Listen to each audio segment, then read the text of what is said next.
Hello everyone, it's been a minute. Don't worry, I promise I have a great excuse as to why I've been gone, and also I've got a little bit of a story to go with it.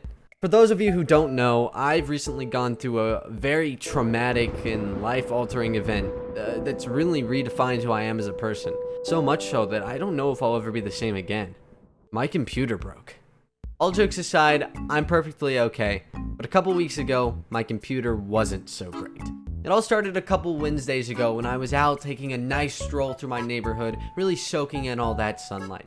Something you could tell I desperately needed because of how pale my skin is. Upon getting back home, I found that my PC had managed to turn itself off, which was a little bit weird to me since I'm somebody who never turns off his computer. And now look, I know that can be bad for a computer, but when my computer takes 6 whole seconds to start up, I just don't have that much time to lose. At first I thought, okay, maybe my PC was trying to push through an update. Something I also don't do to my computer, which can also be bad for it. But as someone who considers themselves a bit of a capitalist, you know, I look up to people like Jeff Bezos, and I follow their teachings of overworking and sometimes not properly compensating my beloved employees. I restarted my computer in hopes that that would fix the problem, but instead of being greeted with my glorious jellyfish screensaver, I was met with a console screen that I'd never seen on any computer before. Now, not wanting to jump to any conclusions, I thought, well, hey, maybe it ran into a startup error. I'll just restart it one more time and everything will be fine, right? I hear the beautiful hum of the fans as the inner workings of the computer start to arise. I see the iBuyPower logo come up on my screen. I have a twinkle of hope in my heart, thinking that maybe this is the one. And then a console screen. At this point, I started to panic. I had exhausted the bounds of my computer fixing knowledge, and I was left wondering what I should do.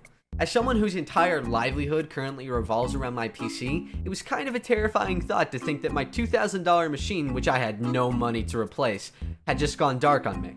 So now that I had discovered that there was indeed a problem with my computer, I went and grabbed my dad to see if he could help me out. We fiddled around with the machine for about an hour before ultimately resolving to take it to my dad's work IT guy to have him take a look at it. We made an appointment, unplugged and sent off the computer, and for the first time in my life, I was left alone without a PC.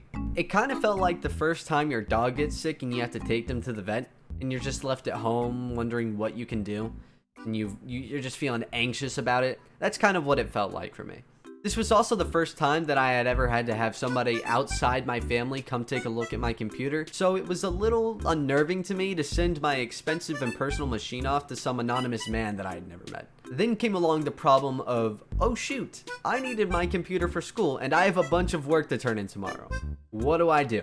Luckily, I'm in a fortunate enough position to have another mini computer hooked up to my television. It's nothing special, but it could get me internet access, which is really all I needed since I would just be using it for school. So I decided that if this is how things were going to be for the next few days, that I was going to try to live it as lavishly as possible. So I went and got myself set up. I went downstairs and grabbed a little pull-out tray table. I set myself up a wireless mouse and keyboard, and I plopped myself down on the bed ready to go to school.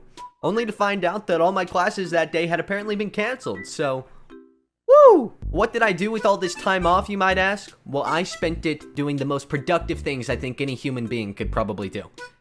Watching ConnorEatsPants and catching up on DreamSMP. A few hours later, I get a call from my dad who tells me that they found the issue with my computer.